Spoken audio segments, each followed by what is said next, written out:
भाई आप लोगों का मैनेजमेंट सीरियसली बहुत अच्छा है, मतलब हैट्स ऑफ है। एक बार अपने लिए जोर लगा दो।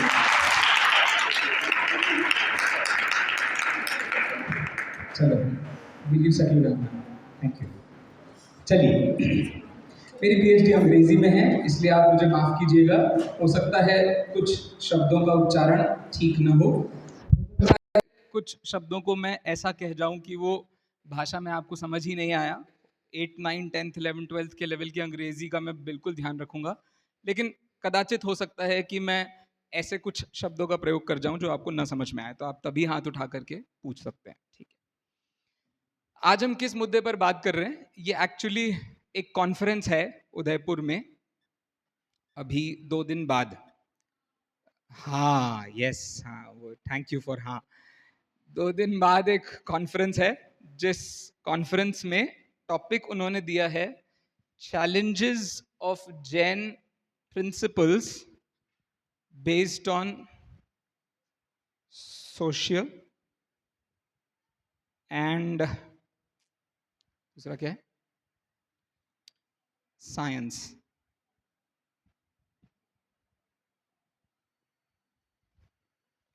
बेसिक टॉपिक क्या है? बेसिक टॉपिक है कि जैन दर्शन में बहुत सारी बातें करते हैं हम लोग, समय सार पढ़ते हैं, तो 1 मिनट के लिए हमको ये याद नहीं आता है कि हमारी लाइफ में चल क्या रहा है और उसका समय सार से क्या लेना देना है। इतना ही कि बस हम तो ध्रुव तत्व हैं, हमें इससे ज्यादा की जरूरत नहीं है, तो ऑटोमेटिकली ये प्रॉब्लम। हाँ, थोड़ी देर के लिए बिल्कुल उपयोग यहाँ रखना पड़ेगा, नहीं तो मुझे भी मजा नहीं आएगा, आपको भी ऐसा लगेगा बोरियत हो रही है, ये क्या है, एक और आदमी आ गया है। कोशिश कीजिए, आपको मजा आएगा। चलिए, तो अपन सब जैन फिलॉसफी पढ़ रहे हैं, जैन दर्शन पढ़ रहे हैं, और जैन दर्शन के बहुत सारे चैलेंजेस दुनिया को देखने को पड़ते हैं, मतलब बहुत परेशानियां होती हैं। क्या इन सिद्धांतों को पढ़ के किसी की लाइफ बेटर हुई है? क्या हमारी बेटर हो सकती है? क्या ये सिद्धांत जो हम पढ़ रहे हैं वो हमारे 10वीं 12वीं में पढ़ाए गए साइंस के साथ मैच खाता है? इनके बीच में कोई रिलेशनशिप है कि नहीं है? ये सारे मुद्दे जो आपको आपकी लाइफ में परेशान करते हैं, वही मुद्दे के नाम से ये कॉन्फ्रेंस हो रही है। ठीक है, इसमें मैंने टॉपिक क्या लिया है वो आपको बता देता हूँ। टॉपिक जरा थोड़ा बड़ा करके दिखा सकते हैं क्या? थोड़ा थोड़ा बड़ा हो जाए।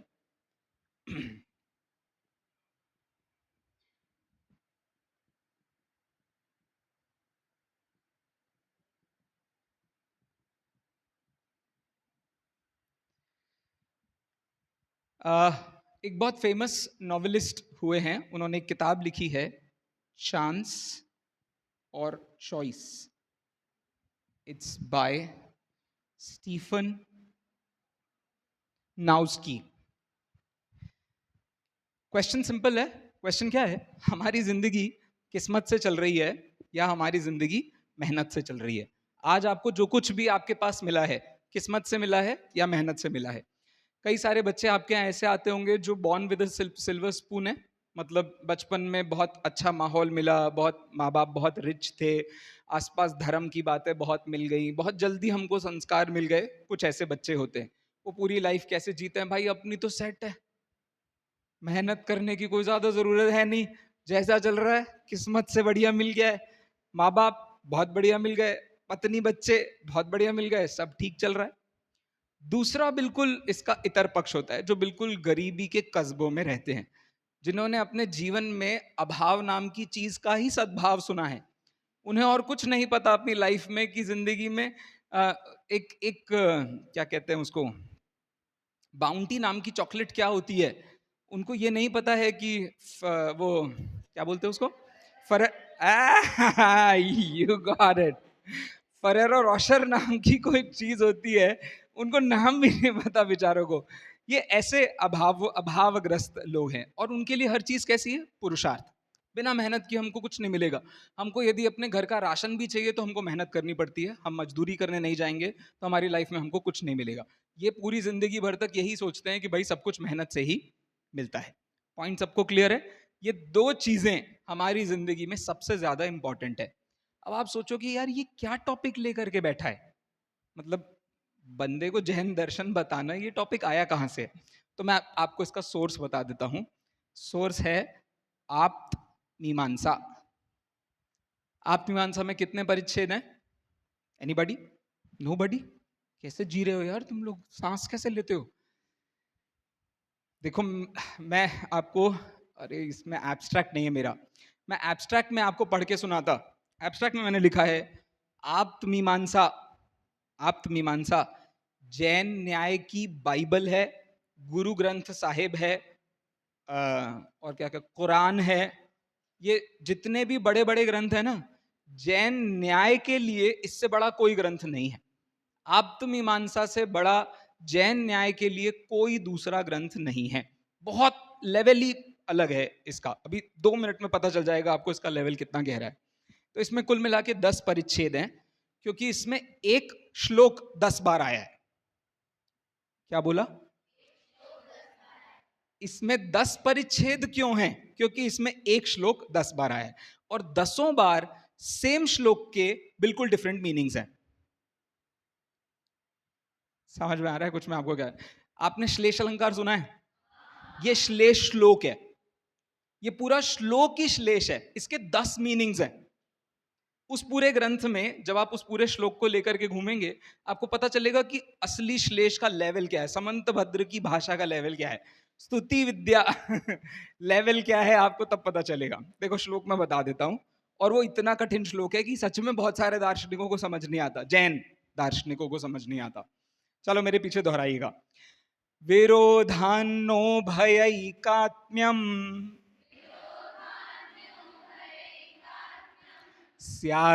स्याद्वादन्याय विद्विषाम्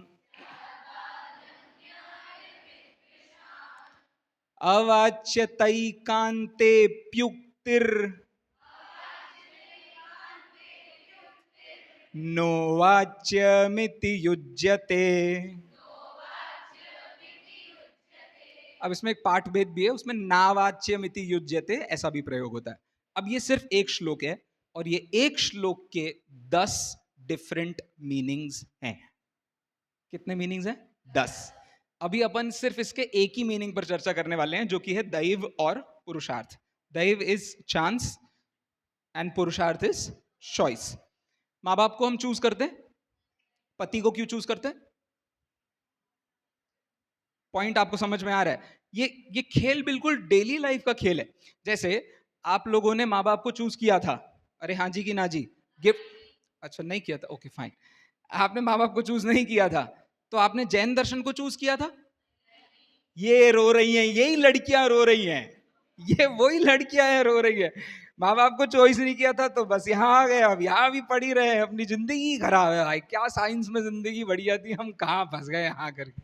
बट फाइन, मत जाओ मामा, अभी पर्सनल होने की जरूरत नहीं है।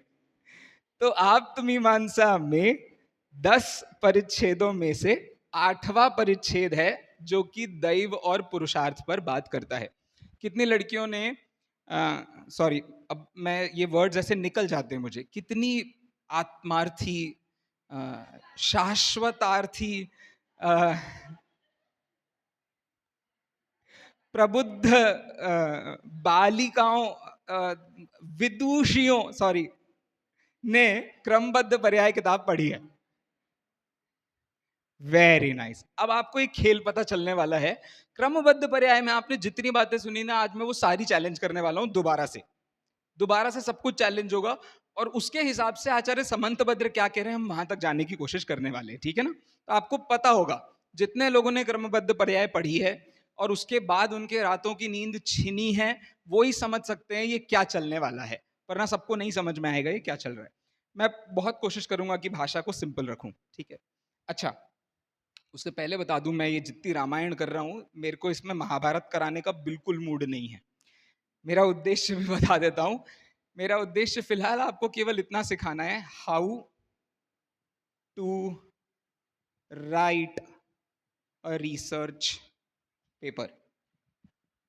मेरा उद्देश्य केवल इतना बताना है आपको, एक रिसर्च पेपर कैसे लिखा जाता है। आप लोगों ने सबने एनसीईआरटी की किताबें पढ़ी हैं, उनको बोलते हैं रिसर्च आर्टिकल्स।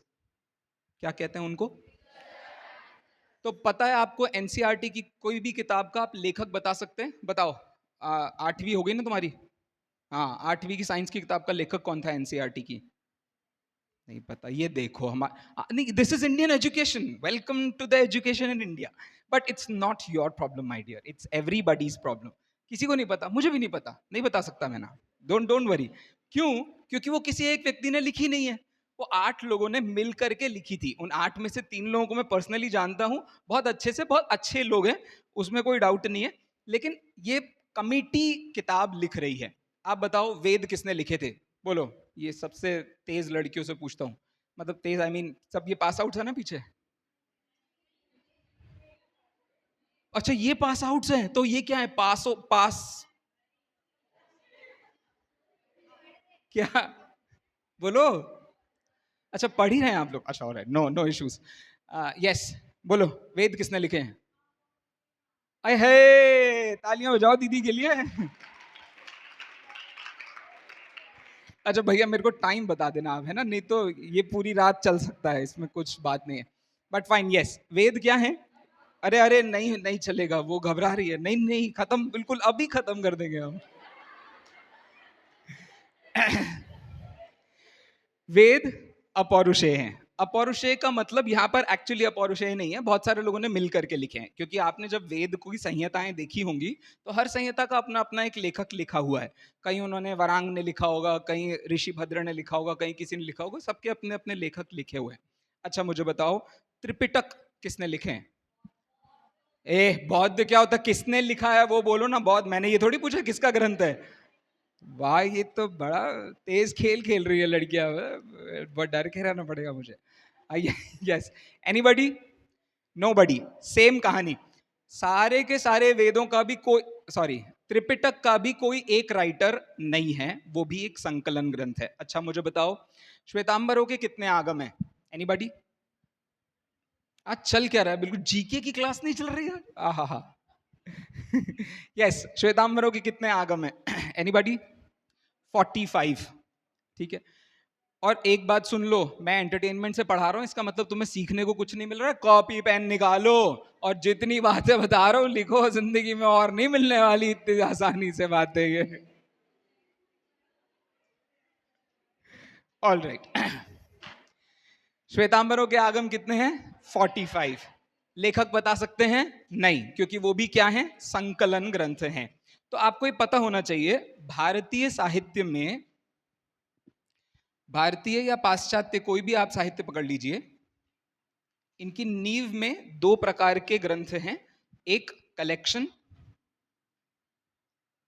जैसे आपके कोर्स में इंग्लिश लिटरेचर में अब आपको कविताएं ऐसी नहीं पढ़ाई जाती, कलेक्शंस पढ़ाए जाते हैं। कलेक्शन समझते हैं? कलेक्शन, कलेक्शन और कंपाइलेशन में डिफरेंस बता सकता है कोई मुझे इंग्लिश लिटरेचर से? 2-4 लड़कियों की तरफ बिल्कुल सबकी नजर चली गई, यही अंग्रेजी वाली लड़कियां हैं, यही अंग्रेज हैं सारी की सारी। अच्छा बोलो, कलेक्शन और कंपाइलेशन में कोई डिफरेंस बता सकता है मुझे इंग्लिश लिटरेचर से? अच्छा हिंदी में ट्रांसलेट करके बताऊं?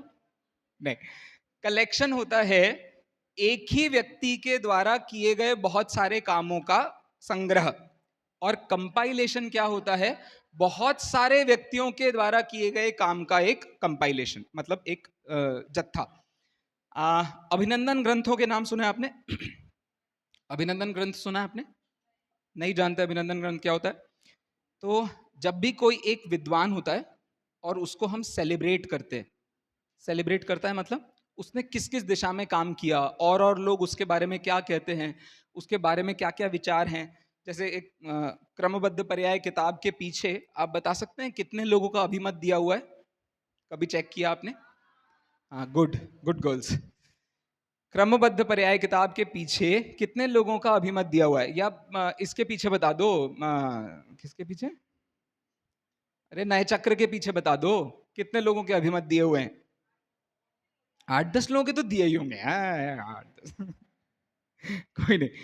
तो जैसे वो एक किताब है और उस पर इतने सारे लोगों ने अभिमत दिए हैं, ऐसे ही एक विद्वान को जब हम सेलिब्रेट करते हैं तो लोग उनके बारे में जितनी जितनी बातें जानते हैं उन सबको अपन एक किताब में छापते हैं। इसका नाम होता है अभिनंदन ग्रंथ। क्या कहते हैं इसको?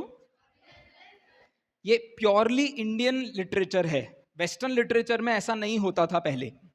इंडिया ने बहुत, मतलब यूं समझ लो, जब से हमारी लड़कियों ने सलवार कमीज को इंडियन ड्रेस बना दिया है, जब से हमारे लड़कों ने कुर्ता पजामा को इंडियन ड्रेस बना दिया ना, तब से ही भारत का ह्रास शुरू हो गया था।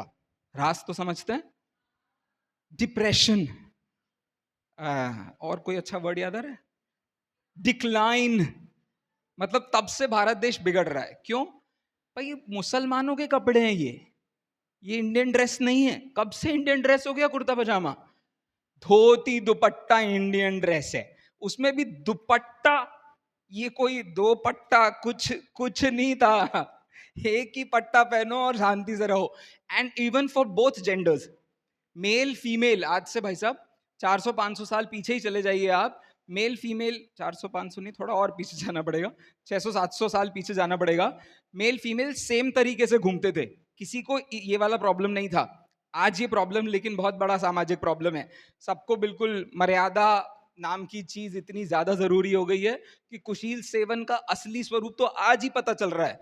तब तो फर्क ही नहीं पड़ रहा होता था, लोगों को साथ में रह रहे हैं, वो भी ऐसे ही रह रहे हैं, ये भी ऐसे ही रह रहे हैं, किसी को कोई आश्चर्य नहीं होता था कि ये हो क्या रहा है। आज तो आश्चर्य का लेवल इतना है कि हमारा सारा इंटरनेट खत्म हो रहा है, खतरनाक खत्म हो रहा है। क्यों खत्म हो रहा है? क्योंकि कुशील सेवन का लेवल ही बढ़ गया है। क्यों? क्योंकि हमें हर चीज को बना दिया गया है टैबू। सुना आपने ये वर्ड?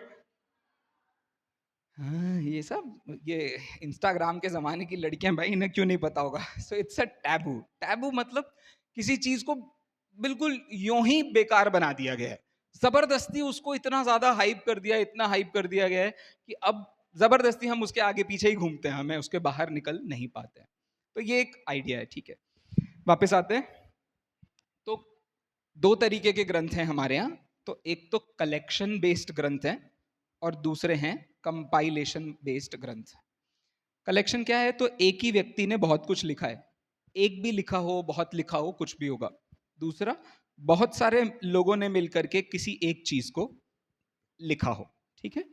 तो दिगंबर जितने ग्रंथ हैं, दिगंबर कोई भी ग्रंथ उठा लीजिए आप, एक भी ग्रंथ कंपाइलेशन ग्रंथ नहीं है।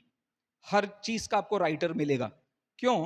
क्योंकि हमारे यहां यह माना जाता है आगम बिना आप्त के नहीं चलता, और आप्त वीतरागता सर्वज्ञता हितोपदेशिता के बाहर नहीं होता। अरे कुछ बात समझ में आ रही है? It's not the words which are important, it is important who is giving you those words. अरे कुछ पॉइंट समझ में आ रहा है? एक मायाचारी व्यक्ति आपको कुछ भी पढ़ा रहा है। आज जितने नॉवेल्स हम पढ़ रहे होते हैं, आपने आज तक कभी उन नॉवेल्स के राइटर्स की लाइफ को पढ़ने की कोशिश की?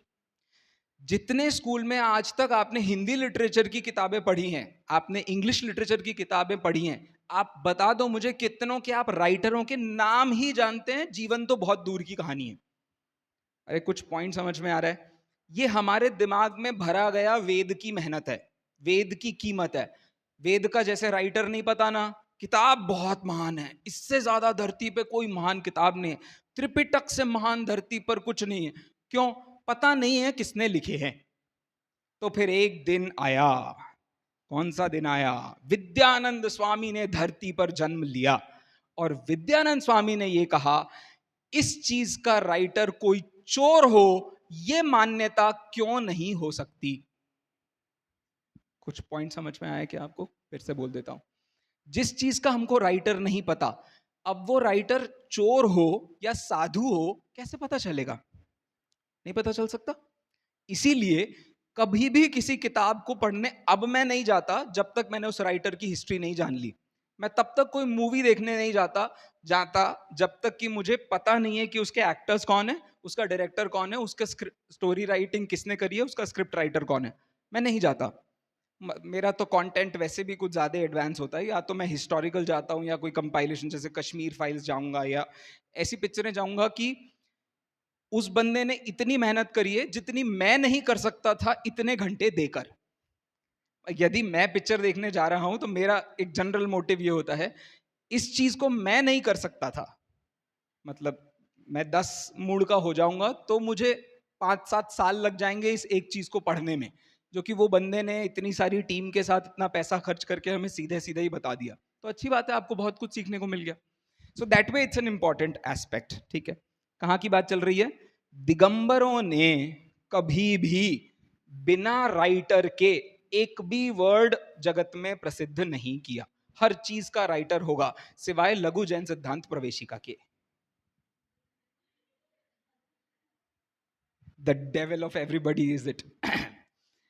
मतलब मुझे बहुत दिक्कत होती है, आपने यदि लघु जन सिद्धांत प्रवेशिका पढ़ा है और उसके नीचे आपने सर्वार्थ सिद्धि की गाथाओं को, सर्वार्थ सिद्धि के वाक्यों को, लक्षणों को नहीं याद किया है, आपने पूरी जिंदगी खराब करी है, लिटरली जिंदगी खराब करी है। क्योंकि वो किताब किस मोटिव से लिखी थी, क्यों लिखी थी, वो कुछ पता नहीं अपने को। अपन बस ऐसे पढ़ रहे हैं जैसे इससे महान कुछ नहीं है मार्केट में। धरती पे एक लाइन की परिभाषा से ज्यादा बड़ा क्या होगा बेटा? एक लाइन की परिभाषा याद नहीं हो रही तुम्हारे, जरूरत ही नहीं है। लेकिन हम रगड़े जा रहे हैं, रगड़े जा रहे हैं, रगड़े जा रहे हैं। क्यों? पता ही नहीं है क्यों। इसलिए बेहतर है आप सर्वार्थ सिद्धि में हर उस चीज की परिभाषा दी होगी। आप व्यंजनावग्रह पढ़ना चाहते हैं, सर्वार्थ सिद्धि में परिभाषा दी है। आप अर्थावग्रह पढ़ना चाहते हैं, वहां परिभाषा दी है। उससे मैच करके पढ़िए लघुजन सिद्धांत प्रवेशिका। आपकी भी जिंदगी बेहतर होगी और प्लीज हमारी जिंदगी भी बेहतर होगी।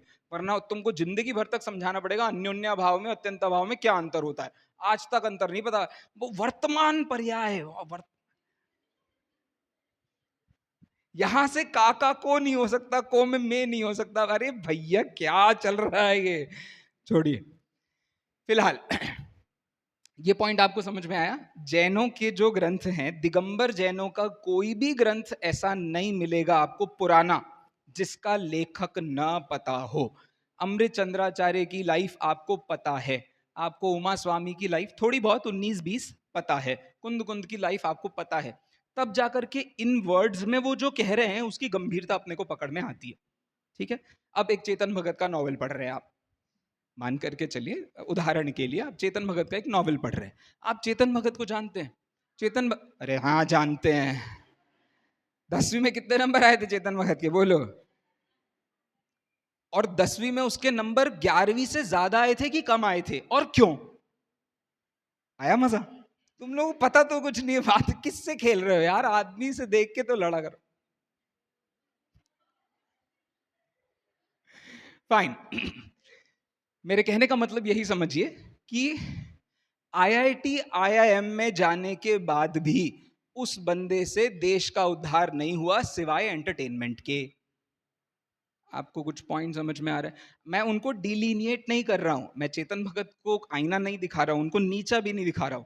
हो सकता है हमारे जमाने में शायद इसी की जरूरत थी कि हम कोई अच्छा लिटरेचर सीख सकें। मैं तो थैंक यू बोलूंगा भाई, मेरी अंग्रेजी सुधरी उनके कारण।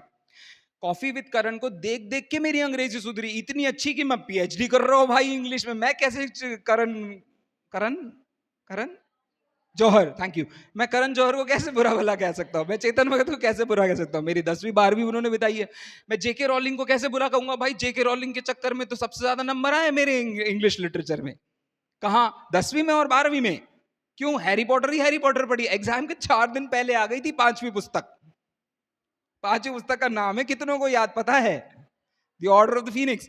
ऐसे पढ़ी थी मैंने, मेरी जिंदगी में 513 पेज और दूसरे नहीं है पढ़ने के लिए। सो मेरे को किसी से कोई प्रॉब्लम नहीं है, it's a learning experience all together, but then try to understand what you are reading and why. Unless you understand कि आप क्यों कुछ पढ़ रहे हो, उसके पीछे कौन उस बात को कह रहा है, उसके पीछे की कहानी क्या है। जैसे आज अभी आपके सामने मैं आया हूं, आपको मेरी बातें बहुत अच्छी लग रही है, इंटरेस्टिंग लग रही है, लेकिन आप कुछ नहीं जानते हैं मेरे बारे में। आप बेवकूफ हो रहे हैं, आप केवल मायाचारी में घूम रहे हैं। इसी चक्कर में कोई यहां पर खड़ा होगा और बोली के नाम पे अंगूठी दे दे बाबा। आप ही ठगाए जाने वाले हैं, क्योंकि वो तब आपको पटा लेगा धर्म के नाम पे। तो पॉइंट इज, वो दिखावे पे मत जाओ, अपनी अकल लगाओ। सीधा हिसाब है जिंदगी में, इस हिसाब को कभी भूलना नहीं है। कोई भी आ जाए आपके सामने, वो महान नहीं है, आपसे ज्यादा तो बिल्कुल भी नहीं है। कोई भी आपके सामने आ जाए वो महान नहीं है, जब तक आपको सच में पता ना हो कि वो व्यक्ति महान क्यों है। गुणस्थान, ये तो मुनिराजों के नमस्कार करने में, अभी अभी चरणानुग सूचक चूलिका चल रही ना आपके प्रवचन सार में, उसमें इस बात पर बहुत लंबा डिबेट आने वाला है। किस बात का डिबेट आने वाला है? अपने सामने किसी मुनिराज को नमस्कार करना कि नहीं करना, वहां तो एक मुनिराज के संघ का दूसरे मुनिराज के संघ के नमस्कार के संबंध में चर्चा चल रही है। यहां तो हम अपनी बात कर रहे हैं भाई साहब, हमारा क्या औकात है। स्टिल सिचुएशन कितनी ज्यादा खतरनाक है आप बताओ। द्रव्यलिंग नहीं प्राप्त करना, ऐसी मुक्ति हो जाएगी। द्रव्यलिंग की कोई कीमत नहीं होती, वो तो चुल्लू भर पानी का होता है। अरे भाई, द्रव्यलिंग की कीमत भावलिंग के बिना नहीं होती, ये सत्य है। लेकिन द्रव्यलिंग के बिना तुम्हारी जिंदगी की कीमत है क्या? क्या कीमत है हमारी जिंदगी की द्रव्यलिंग के आगे? कुछ भी नहीं है। अय्याशी है। कपड़ों के पीछे और चटकनियों के नीचे जिंदगी खराब ही चलती है, किसी की जिंदगी अच्छी नहीं चलती। अरे कुछ बात समझ में आ रहा है आपको? क्योंकि इसी का नाम तो रहस्य है। और अरहंत भगवान कैसे हैं? अरि रज रहस्य विहीन। अरे कुछ पॉइंट आपको पकड़ में आ रहा है? मैं बहुत ही सिंपल लैंग्वेज में आपको बताने की कोशिश कर रहा हूं, वो जो आप गुरुदेव से बड़ी ही विशुद्ध भाषा में सुन रहे थे। कोई डिफरेंस नहीं है, मैं डिफरेंस बहुत है, मैं उनके आगे क्या ही लगता हूं, तत्व ज्ञान में कोई डिफरेंस नहीं है, बात वही चल रही है। चलो वापस आते हैं। मेरा मेन मोटिव आपको समझ में आ रहा है, मैं क्या करवा रहा हूं आपको। मैं केवल आपको एक रिसर्च पेपर कैसे लिखते हैं ये समझाने की कोशिश कर रहा हूं, वाया गिविंग माय एग्जांपल कि मैंने ये रिसर्च पेपर कैसे लिखा। ठीक है, तो दैव पुरुषार्थ पर मैं कैसे पहुंचा और उस पर मैं क्या विचार बता रहा हूं। इसमें मुख्यतः मैंने दो टॉपिक्स बड़े उठाए हैं। एक तो एक सोशल एस्पेक्ट उठाया है। सोशल एस्पेक्ट क्या उठाया है? भाई हमें आईएएस बनना चाहिए कि नहीं बनना चाहिए? आईएएस बनना इज बाय चांस और बाय चॉइस। बहुत बड़ा सोसाइटी का प्रॉब्लम है। क्यों? क्योंकि आज 80% बच्चा यही सोचता है मेरे को तो आईएएस बनना है, कुछ नहीं तो उसके नीचे इधर उधर कुछ न कुछ बन जाना है। और ये आईएएस की सोच पता है कहां से आई है? ये सोच आई है गवर्नमेंट की नौकरी से। सबको क्या चाहिए थी भाई साहब? Permanent income. परमानेंट इनकम कहां से आएगी? गवर्नमेंट की नौकरी से आएगी। भाई संस्थाओं में काम करने वालों के साथ तो कुछ नहीं है, ये तो प्राइवेट ऑर्गेनाइजेशन है, कब निपट जाओगे तुमको खुद नहीं पता है। अरे कुछ पॉइंट्स, अरे मैं उनकी उन्हीं की तरफ क्या थे।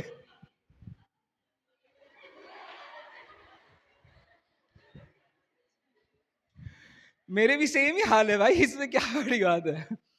तुम्हें क्या लगता है गुरुदेव के क्या हाल थे? तुम्हें क्या लगता है गांधी जी के क्या हाल थे? तुम्हें क्या लगता है विनोबा भावे के क्या हाल थे? सब सिमिलर स्टेटस पर है, सब प्राइवेट ऑर्गेनाइजेशन के बिजनेसमैन है, ये परफेक्ट एक्टर्स हैं। एक भी एक्टर, दुनिया का कोई भी एक्टर उठा लीजिए आप, वो एक्चुअली नौकरी से बंधा नहीं होता कभी भी। कोई भी एक्टर नौकरी से बंधा नहीं है, वो प्योरली बिजनेसमैन है। लेकिन सिंगल मैन आर्मी बिजनेसमैन है। एक पिक्चर प्रियंका चोपड़ा करेगी और वो इतने पैसे लेकर के जाएगी, निश्चित है भाई साहब। लेकिन ये नौकरी नहीं है, तब भी प्योरली बिजनेस कंसाइनमेंट है। अरे बात समझ में आ रही है? क्यों? क्योंकि इसके बाद उसकी वैल्यू दोबारा से जीरो होने वाली है, फिर अगली पिक्चर में काम करके बताना पड़ेगा भाई साहब, उतने ही लेवल का। अरे पॉइंट कुछ समझ में आ रहा है? इसी को बिजनेस कहते हैं। तो अब गुरुदेव क्या थे? वो एक बिजनेस है, धर्म का बिजनेस है, जिसमें समर्पण है और 100% समर्पण है। एक एक्टर की लाइफ में समर्पण नहीं है। वो कल को किसी ऐसी महिला का रोल कर रही थी जो बिल्कुल जंगल के किसी बीहड़ किसी छोटी से कस्बे में रहती थी, और अगले ही समय वो भाई धरती की सबसे बड़े अंडरवर्ल्ड के डॉन की बीवी। मतलब उसका कोई ईमान धर्म नहीं है उस मामले में।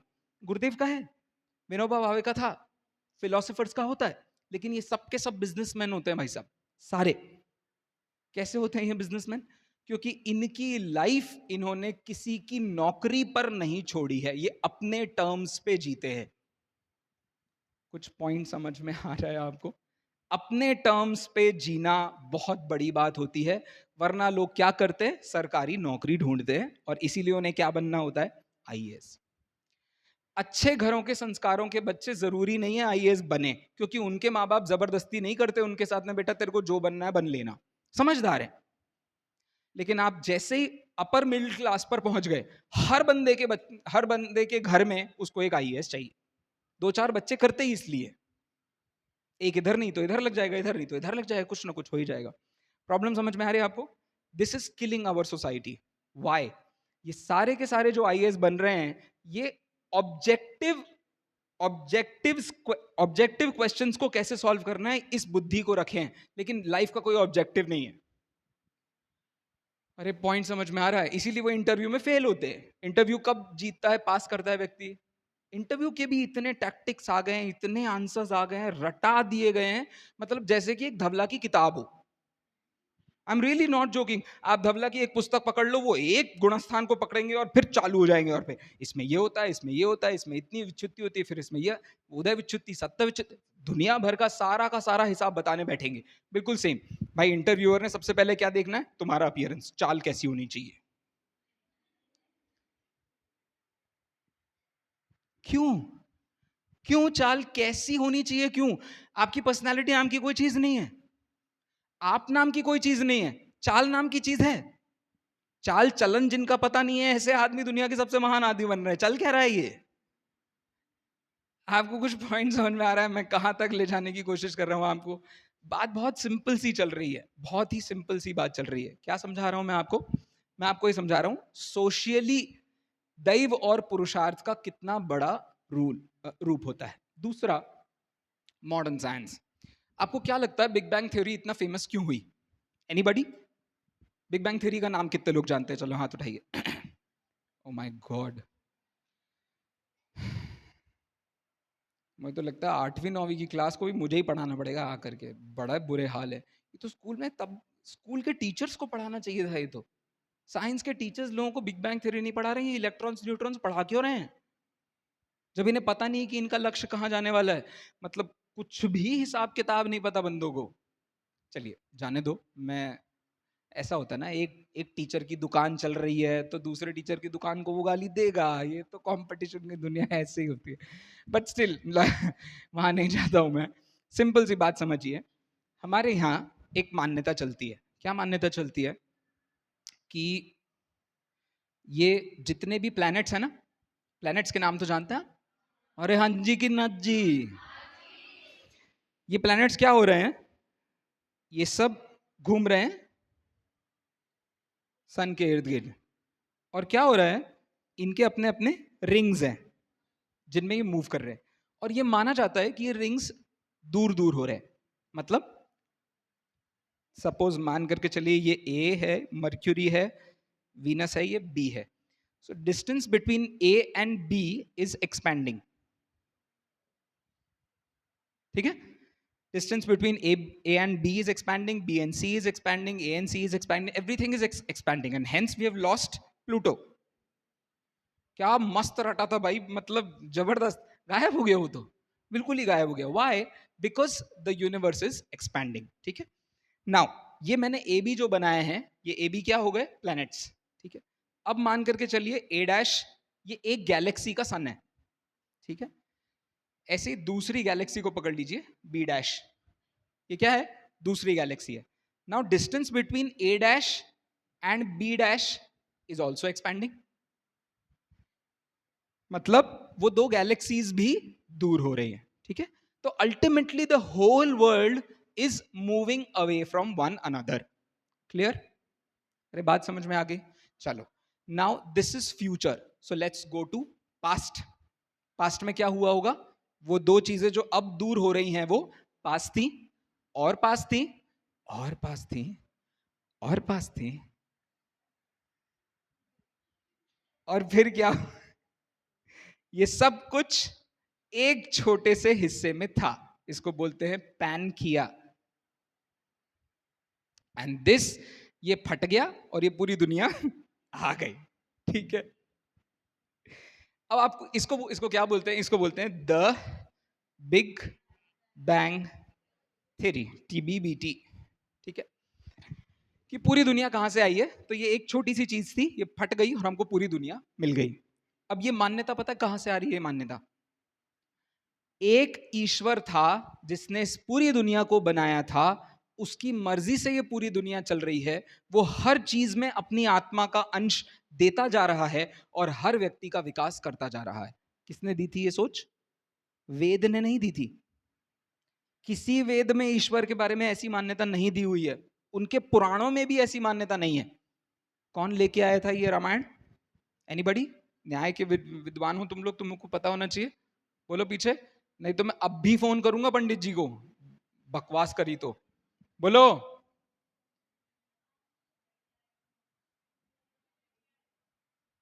सबसे पहले ये मान्यता ईसा पूर्व 3री शताब्दी में गौतम की गोदी से निकली थी, जिसके आंखें कहां थी? उसके घुटनों में। अक्षपाद गौतम। ये लड़कियां सोच रही चल क्या रहा है, ये क्या चल रहा है। ऑलराइट, नैयायिक वैशेषिकों ने इस मान्यता को जन्म दिया था। किस मान्यता को दिया था? ये पूरी दुनिया एक ईश्वर के द्वारा संचालित है। वो ईश्वर कैसा है? अनादि अनंत है। उस ईश्वर को किसी ने नहीं बनाया था, उसने ही इस पूरी दुनिया को बनाया। मैं कह रहा हूं यदि इतना महान आदमी था तो उसको इतनी आग क्यों लगी थी, इतनी क्यों खुजली मच रही थी कि दुनिया बनानी थी? चुपचाप बैठ के अपने आनंद को नहीं भोग सकता था? बहुत भाई, एक बार मुक्ति मिल जाए। एक कॉन्फ्रेंस में मैं गया था, वो CSU के चांसलर उसमें थे और उनका उनका वक्तव्य हुआ और वो ये कह रहे हैं, यार ये जैनियों की कॉन्फ्रेंस थी और उसमें वो ये कह रहे हैं यार तुम जैनियों के भगवान इस धरती के सबसे बेकार भगवान है। हम क्या बोलते हैं उनको? अशरीरी सिद्ध भगवान आदर्श तुम्ही। वो क्या बोल रहे हैं? बेकार, निकम्मा, अट्ठ गुणा, किंचुणा, चरम देव दो। कैसे है भगवान? किसी काम के नहीं है, किसी भी काम के नहीं है तुम्हारे भगवान। क्यों? हो गई यहां से मुक्ति, होते जाके बैठ गए, अब कछु नहीं। करना धरना न कुछ न रहा, जैसे कुछ नहीं, बिल्कुल बैठ गए जाकर। हमारे भगवान को देखो, जब देखो तब यहाँ आते हैं सीधे, कभी सुअर के रूप में आते हैं, कभी मछली के रूप। सेट लाइफ है बिल्कुल। सुने हैं आपने अवतार, 24 अवतार सुने विष्णु के कभी? क्या हिसाब किताब है भाई साहब। बैठते नहीं है, जब जरूरत होती है आते हैं, मदद करके जाते हैं, चाहे एम्फीबियंस कोई जरूरत क्यों ना हो, वाटर बॉडीज को भी जरूरत क्यों ना हो, आके बचाने आते हैं। भाई कहीं पर भी शोषण नहीं देखेंगे हम, हर जगह से शोषण खत्म नहीं हो रहा है, फेमिनिज्म आता जा रहा है धरती पे। सॉरी, मैं गलत जगह बैठ गया।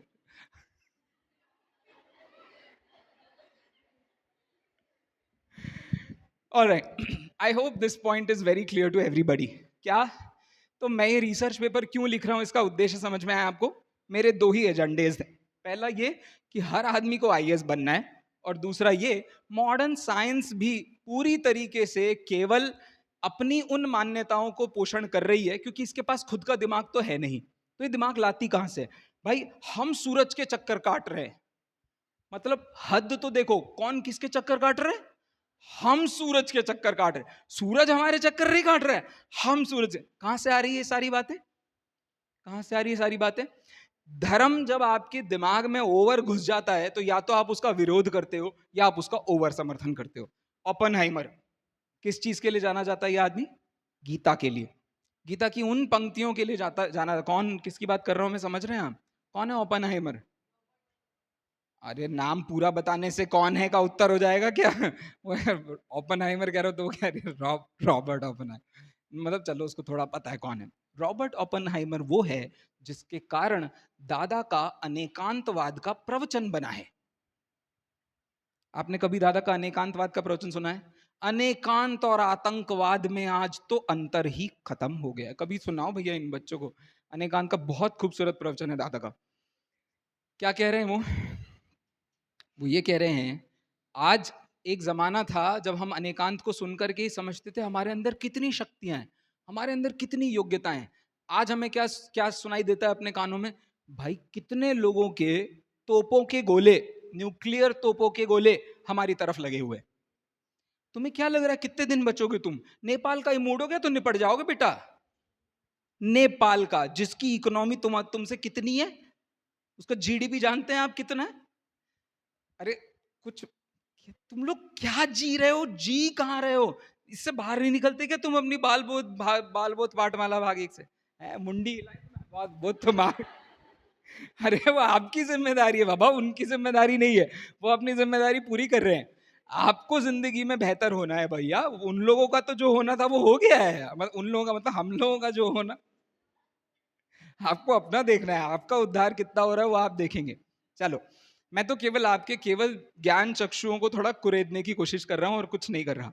तो मेरा बेसिक एजेंडा क्या था, मेरे को इन दो बातों पर विचार बताना था। ये सब बातें ऐसी बातें हैं कि हम लोग बाहर नहीं निकलते, हम उसी कीचड़ के इर्द गिर्द घूमते रहते हैं और फिर कहते हैं कि हम एक दिन गॉड पार्टिकल बनाएंगे, गॉड पार्टिकल से हम अपनी नई दुनिया बनाएंगे, उसमें कठपुतली की तरह लोगों को चलाएंगे। क्यों? हमारी इच्छा से चलेगा, जैसे ईश्वर की इच्छा से दुनिया चलती है। लो, हो तो गया तुम्हारा सारा खेल खत्म।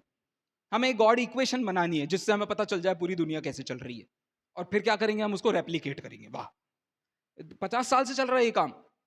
जर्मनी की बॉर्डर से लेकर के पोलैंड की बॉर्डर के बीच में पूरा इतनी बड़ी एक बना रखी है उनने अंदर, वो सुरंग। एक बार वो सुरंग फट गई ना, उसमें ऐसी एनर्जी निकलेगी पूरा का पूरा विश्व उसमें समा जाएगा। इतनी एनर्जी बनाने की कोशिश कर रहे हैं वो लोग, लेकिन कंट्रोल्ड एनर्जी। इसी को तो न्यूक्लियर फिजन रिएक्शन कहते हैं, कंट्रोल्ड एनर्जी। तभी तो एटम बॉम्ब्स बॉम्ब नहीं बन रहे हैं, वो धीरे धीरे न्यूक्लियर एनर्जी बन रही है। सोशली अच्छी चीज है, लोगों के बड़े काम आती है, बहुत अच्छी चीज है। जाने दीजिए, खत्म करता हूं मैं आज की चर्चा। आज की चर्चा का कुल मिलाकर के इतना सार है कि अपनी जिंदगी में अपने आप को केवल आप लिमिट करते हैं। जिस दिन आप ये सोच करके चलते हैं ये किताब मेरी जिंदगी है, उस दिन आपका पतन का रास्ता शुरू होता है। ये किताब जिसने लिखी थी उसके इतिहास पे जाने की कोशिश कीजिए। आज दादा को बालबोध पाठमालाएं लिखने की जरूरत क्या थी, जरा उसका इतिहास खोजिए। उस पाठमालाओं से पीछे की पाठमालाएं कौन सी चलती थी भारत देश में, उन्हें देखने की कोशिश कीजिए। वो पाठमालाएं आई कहां से थी, उन्हें खोजने की कोशिश कीजिए। उनके पीछे के लोगों के एजेंडा क्या थे, उन तक जाने की कोशिश कीजिए। आप किताबें पढ़ नहीं रहे हैं, आप किताबें रट रहे हैं। यही पूरे भारत देश का सबसे बड़ा आज गंदा नंगा नाच है। हम लोग सबसे ज्यादा सस्ते लेबर क्यों हैं? क्योंकि हम रट्टू तोता हो गए। जानते हैं आप, भारत के लोगों को दुनिया का सस्ता लेबर कहा जाता है। सस्ता लेबर समझते हैं? IITians, IIMs, IASs सस्ता लेबर है। अरे 1 लाख रुपए महीने में बिक जाते हैं ये लोग, क्या है इससे ज्यादा बड़ा इनका ईमान? जीवन में कुछ तो सिद्धांत होना जरूरी है। इसलिए हमने जब भी 5 पाप पढ़ाए हैं ना, उसके साथ वस्तु का स्वरूप पढ़ा है। 6 द्रव्य जिसको नहीं आते हैं वो 5 पाप कभी जिंदगी में छोड़ नहीं सकता, कभी ना कभी किसी ना किसी माध्यम से ले ही आएगा। 7 तत्व जिसको पता नहीं चले हैं वो अपनी जिंदगी में कभी भी कषायों का त्याग नहीं कर सकता। उसे पता ही नहीं चलेगी ये चीजें अच्छी होती हैं कि बुरी होती है।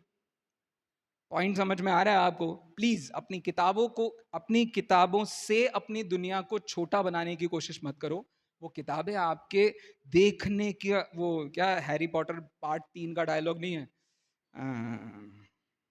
देखने की कोशिश करो उस पार। अरे वो उन्हीं बड़े बड़े ऐसे चश्मे पहन करके वो बैठती थी वो महिला, वो भूल गया मैं भी, चलो जाने दीजिए। आशय केवल इतना सा है, थोड़ा सा पढ़ने की कोशिश कीजिए।